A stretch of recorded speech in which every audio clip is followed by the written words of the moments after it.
Seorang ayah kaya memberi anaknya 300 uang emas dan melepasnya untuk berkelana keliling dunia mencari nafkah dari kemampuan bicara dengan hewan. Robin, nama anak itu, mengambil uang itu dan pamit pada ayahnya. Ia belum pergi jauh saat ia berpapasan dengan beberapa gembala yang bertengkar soal anjing yang ingin dibunuh beberapa dari mereka. Tolong jangan bunuh anjing itu. Aku akan memberimu 100 uang emas untuk dia. Pinta si pemuda. Saat itu juga mereka bersepakat. Si pemuda bodoh mengambil anjing itu dan melanjutkan perjalanan. Tak lama kemudian, ia bertemu dengan beberapa orang yang bertengkar soal kucing. Beberapa dari mereka ingin membunuhnya, tapi yang lain tidak. Oh, tolong jangan bunuh kucing itu. Aku akan membayarnya 100 uang emas. Tentu saja mereka seketika memberinya kucing itu dan mengambil uangnya. Robin terus berjalan hingga tiba di sebuah desa. Di sana ada beberapa orang bertengkar soal ular yang baru mereka tangkap. Beberapa dari mereka ingin membunuhnya, yang lain tidak. Tolong, jangan bunuh ular itu. Aku akan beri kalian 100 uang emas.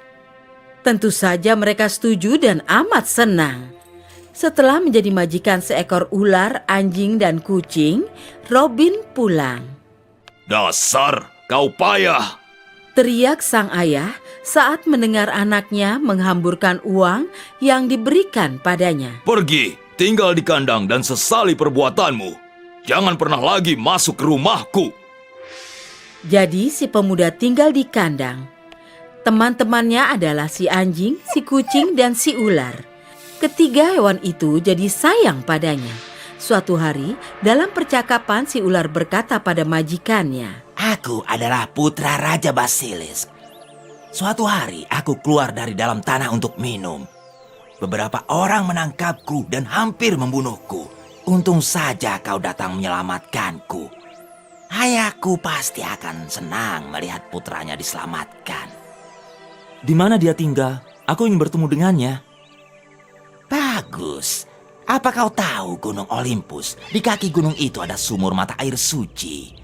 Kalau kau ikut denganku dan menyelam di mata air itu, kita akan tiba di negeriku. Ayahku pasti akan memberimu penghargaan. Tapi, kalau dia bertanya apa yang kau inginkan, kau harus menjawab.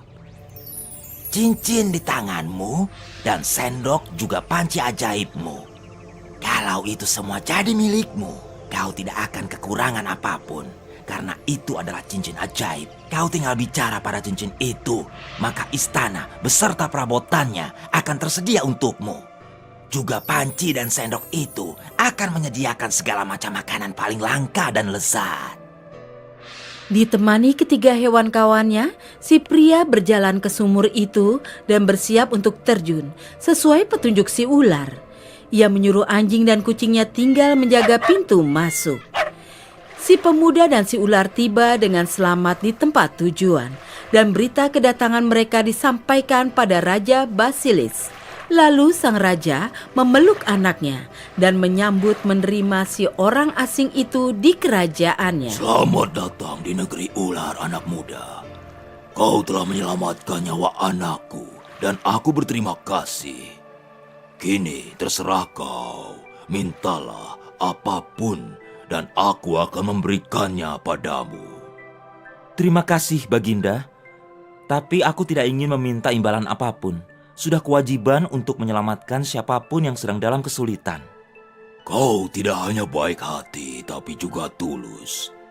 Ini permintaanku. Tinggallah di sini beberapa hari. Pemuda itu tinggal di sana beberapa hari.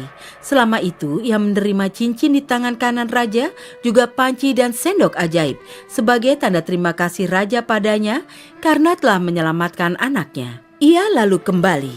Saat tiba di permukaan mata air, ia menemukan teman-temannya si anjing dan si kucing menunggunya. Setelahnya, mereka berjalan bersama ke tepi sungai, lalu memutuskan mencoba kekuatan cincin, panci, dan sendok ajaib itu di sana. Anak si saudagar itu bicara pada cincin itu. Seketika muncullah sebuah rumah indah dan seorang putri raja cantik berambut pirang. Ia segera menikahi sang putri. Mereka bersama membangun kerajaan sendiri, di mana rakyatnya tak pernah kelaparan berkat sendok dan panci ajaib.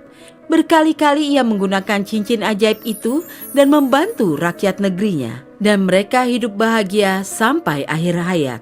Dengan hanya 300 uang emas yang dibayarkan untuk menyelamatkan hidup teman-temannya, ia mendapatkan kebahagiaan dan kemakmuran sebagai imbalannya.